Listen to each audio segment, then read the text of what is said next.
ओम नमः शिवाय, जय महाकाल। दोस्तों हिंदू धर्म में हर घर में तुलसी का पौधा देखने को मिलता है, क्योंकि तुलसी कोई साधारण पौधा नहीं है। तुलसी साक्षात माँ लक्ष्मी भी वास करती है और तुलसी यदि घर में हो तो घर का वातावरण शुद्ध होता है, घर में सकारात्मक ऊर्जा का वास होता है। इसके अलावा तुलसी हमारे कई तरह के रोगों को भी दूर करती है, इसीलिए तुलसी को औषधीय पौधे के नाम से भी जाना जाता है।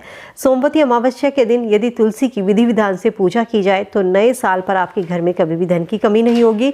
हर महीने दोस्तों यूँ तो अमावस्या तिथि आती है, लेकिन इस बार ये जो साल की आखिरी अमावस्या है और ये पौष माह की पहली अमावस्या भी है, तो हिंदू धर्म के अनुसार यदि सोमवती अमावस्या के दिन आप पितरों को तर्पण करते हैं, उनके नाम से पिंडदान करते हैं, गंगा नदी में स्नान करते हैं, तो जातक को मोक्ष की प्राप्ति होती है और जीवन में सभी तरह के जो पाप होते हैं आपके वो नष्ट होते हैं।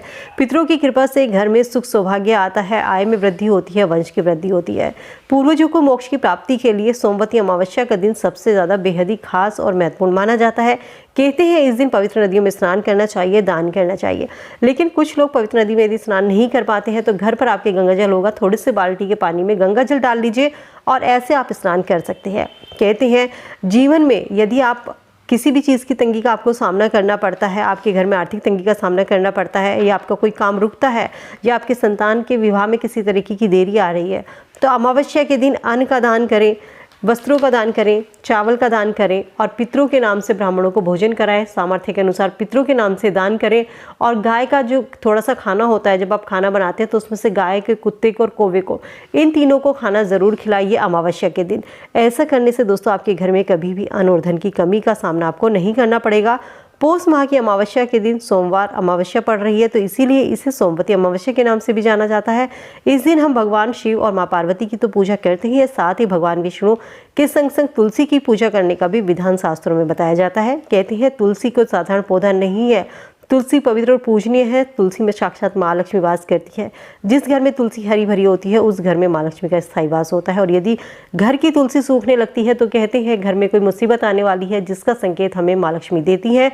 यदि सच्चे मन से, सच्चे दिल से आप इन चीज़ों को समझ लेते हैं तो आप आने वाली परेशानियों से बच सकते हैं। कहते हैं तुलसी की यदि आप पूजा करते हैं और ये चीज़ आप सच्चे मन से करते हैं तो व्यक्ति को कभी भी धन की वृद्धि नहीं होती। लेकिन आप सही तरीके से, आपको तुलसी की पूजा का पता होना चाहिए। यदि आप तुलसी पर जल अर्पित करते हैं तो कुछ बातों का ज़रूर ध्यान रखें। उससे पहले जान लेते हैं कि अमावस्या जो है वो कब शुरू हो रही है और कब समाप्त हो रही है। तो दोस्तों अमावस्या 30 दिसंबर को आज सुबह 4:01 से शुरू होगी और कल 31 दिसंबर को सुबह 3:56 पर समाप्त होगी। तो 30 दिसंबर को उदय तिथि के आधार पर आज सोमवती अमावस्या मनाई जाएगी। अमावस्या के दिन आपको सुबह स्नान करने के बाद साफ सुथरे वस्त्र पहनने के बाद में सूर्य भगवान को जल अर्पित करें। साथ ही तुलसी में शाम के समय आपको दिया जलाना है। जब आप दिया जलाते हैं तो उसके नीचे चावल का आसन जरूर लगाइए। कुछ लोग दिया जलाते हैं वैसे ही वो आसन चावल का नहीं लगाते, तो वो माँ लक्ष्मी आपके दिए को स्वीकार नहीं करती। साथ ही इस चीज़ का ध्यान रखिए कि जो चावल का आसन आप लगाते हैं वो चावल जो है टूटे हुए नहीं होने चाहिए। माँ लक्ष्मी को दान सबसे अधिक प्रिय है। पितरों की शांति चाहते हैं तो उनके लिए पिंडदान जरूर कीजिए। पितरों के नाम से तर्पण करें। सूर्य भगवान को दक्षिण दिशा की ओर मुख करके 11-12 बजे के बजे आपको 1 लोटा जल वहाँ पर अर्पित करना है। उसमें थोड़े से काले तिल डाल लीजिए तो और भी अच्छा होता है। तुलसी के पौधे पर जल आपको देना है सुबह नहा धोकर, लेकिन ध्यान रखें कि इस दिन आपको सर नहीं धोना है महिलाओं को, और अब बाल आपके खुले हुए नहीं होने चाहिए। कुमकुम का तिलक आप तुलसी को लगाइए। 16 श्रृंगार की चीज़ें तुलसी को अर्पित कर सकते हैं। फूलों की माला अर्पित कीजिए। साथ ही तुलसी की आरती करें और मंत्रों का जाप करें।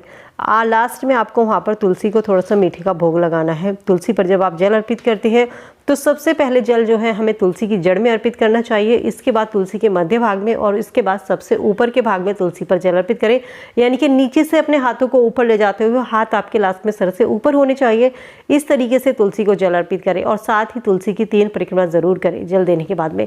यदि आपकी तुलसी ऐसी जगह रखी हुई है जहाँ पर आप तुलसी की परिक्रमा नहीं कर सकते हैं तो आप जहाँ पर खड़े होकर जल अर्पित कर रहे हैं वहीं पर 3 बार खड़े होकर घूम जाइए। इस तरीके से तुलसी की आप परिक्रमा कर सकते हैं, ये मानी जाती है। और जिस बस सूर्य भगवान को आप जल अर्पित करते हैं तब भी सूर्य भगवान को जल अर्पित करने के बाद जहाँ पर हम खड़े होकर जल देते हैं वहीं पर 3 बार 5 बार घूमना ज़रूर चाहिए, क्योंकि परिक्रमा ज़रूर करनी चाहिए। चाहे आप सूर्य को जल अर्पित कर रहे हैं या आप तुलसी को जल अर्पित कर रहे हैं। यदि आप परिक्रमा के बिना तुलसी को या सूर्य भगवान को जल अर्पित करते हैं तो वो आपका पूरा नहीं माना जाता। तो इस तरीके से जल अर्पित ज़रूर करना चाहिए। तो ये थी एक विधि के तुलसी पर जल कैसे अर्पित करना है, तुलसी पर दिया कैसे जलाना है। और आप जो चावल होते हैं उनको या तो आप अगले दिन के लिए रख सकते हैं कि जब आप अगले दिन तुलसी पर दिया जलाएंगे तो उस समय उसी चावल के आसन का आप इस्तेमाल कर सकते हैं। यदि आप नहीं करना चाहते तो उन चावल को चिड़ियों को खाने के लिए डाल सकते हैं, पक्षियों को दाना डाल दीजिए और अगले दिन फिर से आप नए चावल ले लीजिए। यदि नहीं लेना चाहते तो उन्हीं चावल का आप इस्तेमाल रोजाना पूजा में कर सकते हैं, लेकिन जब भी दिया जलाए तो उसके नीचे चावल का आसन जरूर लगाए। तो दोस्तों उम्मीद करती हूँ सोमवती अमावस्या पर तुलसी की इस तरीके से पूजा आप जरूर करेंगे। वीडियो आप सबके लिए यूजफुल होगी, वीडियो से आप लाभ उठाएंगे। वीडियो अगर पसंद आई तो दोस्तों के साथ में लाइक शेयर जरूर कीजिए। चैनल पर नए हैं तो सब्सक्राइब करके बेल आइकन प्रेस कर लें और साथ ही नोटिफिकेशन बेल को दबाना ना भूलें, ताकि आने वाली वीडियो का नोटिफिकेशन आपको समय से मिल सके। मिलती हूँ नई वीडियो में नई जानकारी के साथ। Love you all, bye bye.